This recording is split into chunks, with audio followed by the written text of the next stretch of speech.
یہ ہے وہ جہاز جو یونائٹڈ عرب ایمریٹس میں کلاؤڈ سیڈنگ کے ذریعے آرٹیفیشل بارش کرواتا ہے۔ اس کا رجسٹریشن نمبر N6151A ہے اور یہ امریکہ کی پرائیویٹ کمپنی کا جہاز ہے۔ فلائٹ ڈیٹا ریکارڈ میں دیکھنے پر مجھے معلوم پڑا کہ اسی رجسٹریشن نمبر کا جہاز دبئی میں فلڈ سے صرف ایک دن پہلے 15 اپریل 2024 شام کو 4 بجے ابو دھابی میں زائد انٹرنیشنل ایئرپورٹ سے ٹیک آف ہوا۔ سیٹلائٹ ویو کے ریکارڈز میں دیکھنے پر معلوم پڑا کہ ٹھیک اسی دن اور اسی وقت یونائٹڈ عرب ایمریٹس کے اوپر کافی سارے بادل تھے جن کو برسانا شاید اسی جہاز کی ذمہ داری تھی۔ ٹیک آف کے بعد یہ جہاز کہاں گیا اور اس نے کیا کچھ کیا، اس کے بارے میں ویڈیو میں آگے چل کے بات کرتے ہیں۔ ناظرین، عام طور پر یہی خیال کیا جاتا ہے کہ UAE کی آب و ہوا بہت ڈرائی ہے اور وہاں پر بارشیں بہت ہی کم ہوتی ہیں، پر اس بار کچھ دنوں نہیں بلکہ کچھ گھنٹوں میں ہی اتنی بارش ہو گئی جتنی دبئی پورے سال میں دیکھتا ہے۔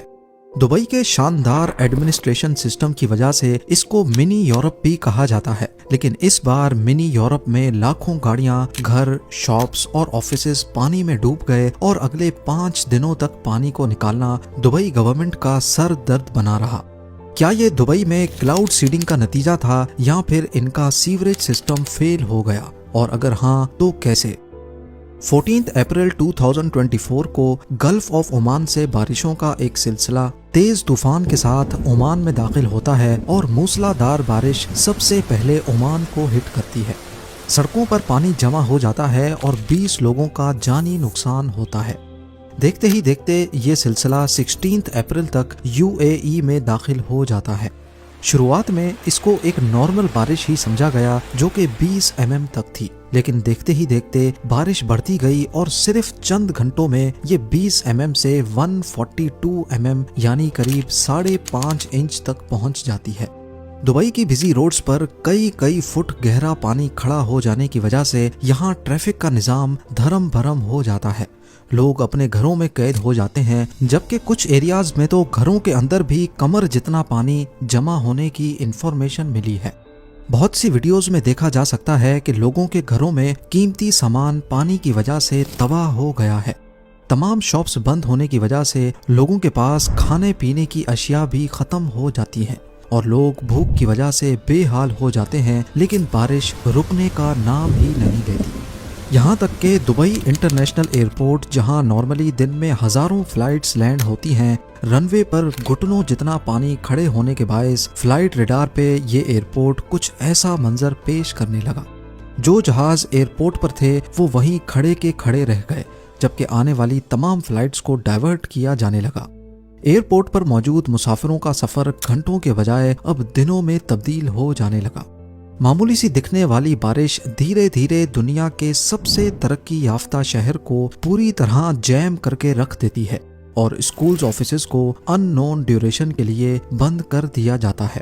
دبئی کی ایک مشہور انشورنس کمپنی کے مالک کا کہنا ہے کہ صرف ایک ہفتے میں ہمیں ہزاروں کی تعداد میں گاڑیوں کے انشورنس کلیمز موصول ہوئے ہیں، جو پہلے کے مقابلے میں 400% زیادہ ہیں۔ اسی طرح ریسٹورنٹس اور شاپس کی طرف سے لاکھوں درہمز کی انشورنس کلیمز موصول ہو چکے ہیں، جو ہمارے لیے بہت زیادہ ہیں۔ میٹیورولوجیکل اتھارٹیز کا کہنا ہے کہ 1949 سے ویدر کا ڈیٹا ریکارڈ کرنا شروع کیا گیا تھا اور 1949 سے لے کر اب تک یعنی 75 سالوں میں یہ UAE میں ہونے والی سب سے زیادہ بارش تھی۔ مگر اصلی سوال جو سب کے ذہن میں موجود ہے کہ آخر ایسا کیا ہوا کہ دنیا کا خشک ترین علاقہ اس قدر شدید بارش کی لپیٹ میں آ گیا۔ بارشوں سے تباہی کے بعد سوشل میڈیا پر یہ افواہ پھیلنے لگی کہ یہ بارش دبئی کی کلاؤڈ سیڈنگ کا نتیجہ ہے۔ کیا یہ افواہ واقعی سچی ہے؟ 15 اپریل 2024 شام 4 بجے کے قریب ابو دھابی ایئرپورٹ سے N6151A رجسٹریشن نمبر والا جہاز ٹیک آف ہوا، جو نارملی پہلے بھی UAE کلاؤڈ سیڈنگ ایکٹیویٹی میں دیکھا گیا ہے۔ اس کے روٹ میں دیکھا جا سکتا ہے کہ پہلے وہ سیدھا یونائٹڈ عرب ایمریٹس کے ایسٹ کوسٹ پر موجود پہاڑی ایریا کے اوپر گیا اور وہاں گول گول چکر لگائے۔ پھر اس نے شارجہ کے ایسٹ میں 2 الگ الگ لوکیشنز پر ایسے ہی گول چکر دوبارہ سے لگائے اور پھر فائنلی دبئی کے ایسٹ میں بھی لہباب کے اوپر گول چکر لگانے کے بعد قریب شام کو 5:30 بجے واپس ابو دھابی ایئرپورٹ پر لینڈ کر گیا۔ لیکن یونائٹڈ عرب ایمریٹس کے نیشنل سینٹر فار میٹرولوجی کے ڈپٹی ڈائریکٹر کا کہنا ہے کہ کلاؤڈ سیڈنگ کا جہاز اس دن ٹیک آف تو ضرور ہوا تھا لیکن اس نے سیڈنگ ایکٹیویٹی نہیں کی تھی۔ کلاؤڈ سیڈنگ دبئی میں پہلی بار 1990s میں یہاں پانی کی شارٹیج سے نمٹنے کے لیے شروع کی گئی تھی۔ کلاؤڈ سیڈنگ کا بیسک رول یہ ہے کہ جب بھی ایسے بادل دیکھے جائیں جو ابھی بن رہے ہوں، اس وقت ان کے اوپر جہاز کے ذریعے پارٹیکلز اسپرے کیے جاتے ہیں جو موسٹلی نمک یا پھر سلور آیوڈائڈ ہوتا ہے۔ یہ نمک جب بادلوں میں موجود موئسچر سے کانٹیکٹ میں آتا ہے تو ویپرز پہلے آئس کرسٹلز میں کنورٹ ہوتے ہیں اور پھر بھاری ہونے کی وجہ سے برسنا شروع ہو جاتے ہیں۔ نیچے آتے آتے جیسے ہی ٹیمپریچر چینج ہوتا ہے تو یہ برف سے ڈراپلیٹس میں بدل جاتے ہیں۔ اگر یونائٹڈ عرب ایمریٹس کلاؤڈ سیڈنگ نہ کرے تو یہی بادل نیچرل طور پہ کہیں اور جا کر برسیں گے۔ پر کیا واقعی یہ بارش اور فلڈز جنہوں نے دبئی اور عمان میں تباہی مچائی یہ کلاؤڈ سیڈنگ کا ہی نتیجہ تھا یا نہیں؟ کیونکہ لوگوں کا کہنا ہے کہ پہلے سے آنے والے طوفان کی وجہ سے کلاؤڈ سیڈنگ نے اس پر کیٹلسٹ کا رول پلے کیا اور تبھی معاملہ دبئی کے ہاتھوں سے نکل گیا۔ پر میری جانچ سے یہ معلوم پڑتا ہے کہ اتنی زیادہ بارش کلاؤڈ سیڈنگ کا رزلٹ نہیں ہو سکتی، کیونکہ جو ایئر کرافٹ ہم نے ٹریک کیا وہ صرف UAE کے اوپر ہی گھوم رہا تھا، نہ کہ عمان کے اوپر، جبکہ سیٹلائٹ ویو میں دیکھا جائے تو بادل خود عمان کی طرف سے آ رہے تھے۔ ایکسپرٹس کا بھی کچھ اسی طرح کا خیال ہے۔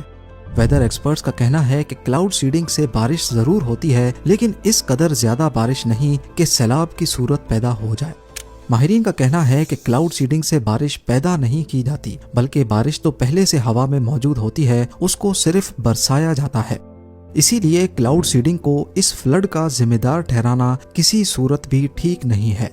امپیریل کالج آف لنڈن کی ایک مشہور کلائمیٹ ایکسپرٹ فریڈرک آٹو کا کہنا ہے کہ یہ بارشیں انسانی کلائمیٹ چینج کا نتیجہ ہیں، یعنی ہماری غلطیوں کی وجہ سے جو دنیا بھر کا موسم تبدیل ہو رہا ہے، جس میں ہمارے ایگریکلچر پروسیس، انڈسٹریل پروسیس اور جنگلات کا خاتمہ شامل ہے۔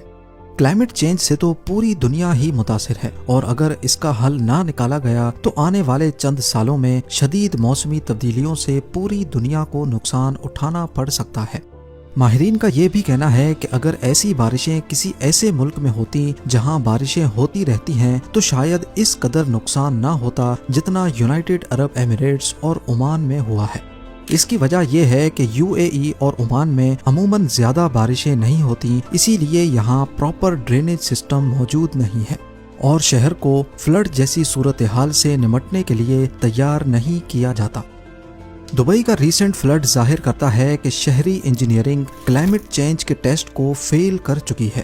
پہلی بات یہ کہ ہمیں نہیں بھولنا چاہیے کہ دبئی ریت پر بنایا گیا تھا، وہ ریت جو پانی کو آسانی سے ایبزارب کر لیتی ہے، لیکن اسی ریت کو اگر ہم کانکریٹ ڈال کر ڈھک دیں تو ظاہر ہے اس کی پانی ایبزارب کرنے کی صلاحیت کم ہو جائے گی، اور ایسا ہی کچھ دبئی کے ساتھ بھی ہوا ہے۔ ریئل اسٹیٹ ڈیولپرز نے دبئی کے نیچرل ٹیرین کو بدل دیا ہے اور اب یہاں کی زمین پانی کو بہت کم ایبزارب کرتی ہے۔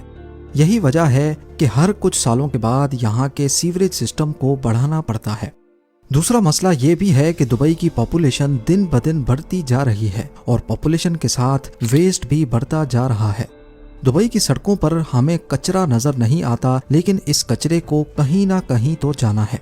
دبئی کا سیوریج سسٹم اتنا بڑا نہیں ہے کہ 142 mm کی بارش کا پانی اچانک سے نکال سکے، لہٰذا جب پانی کھڑا ہونا شروع ہوا تو اس نے کچرے کو بھی اپنے ساتھ بہا کر پہلے سے چھوٹے سیوریج سسٹم کو آسانی سے بلاک کر دیا اور مسئلہ بد سے بدتر ہو گیا۔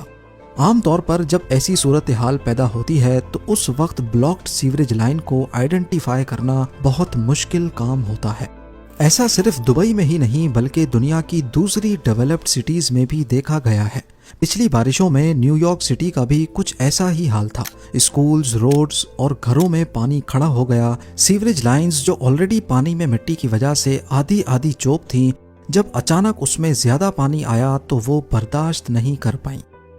یہ بات سننے میں تھوڑی عجیب لگتی ہے لیکن دبئی میں ابھی تک بھی کافی ایریاز کو سیوریج کنیکشن نہیں دیے گئے، یہاں تک کہ دنیا کے سب سے اونچے اسکائی اسکریپر برج خلیفہ کو بھی نہیں۔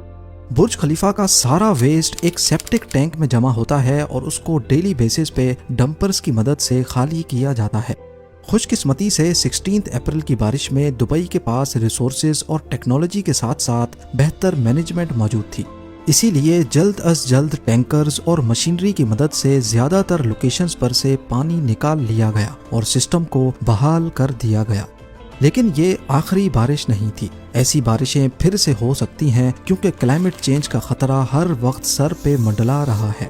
اسی لیے دبئی کے رولر شیخ محمد بن راشد المختوم نے دبئی میں ایڈیشنل سیوریج لائنز کے لیے 80 ارب درہم کی منظوری دے دی ہے، یعنی یہ اتنی ہی رقم ہے جس میں 15 برج خلیفہ دوبارہ سے بنائے جا سکتے ہیں۔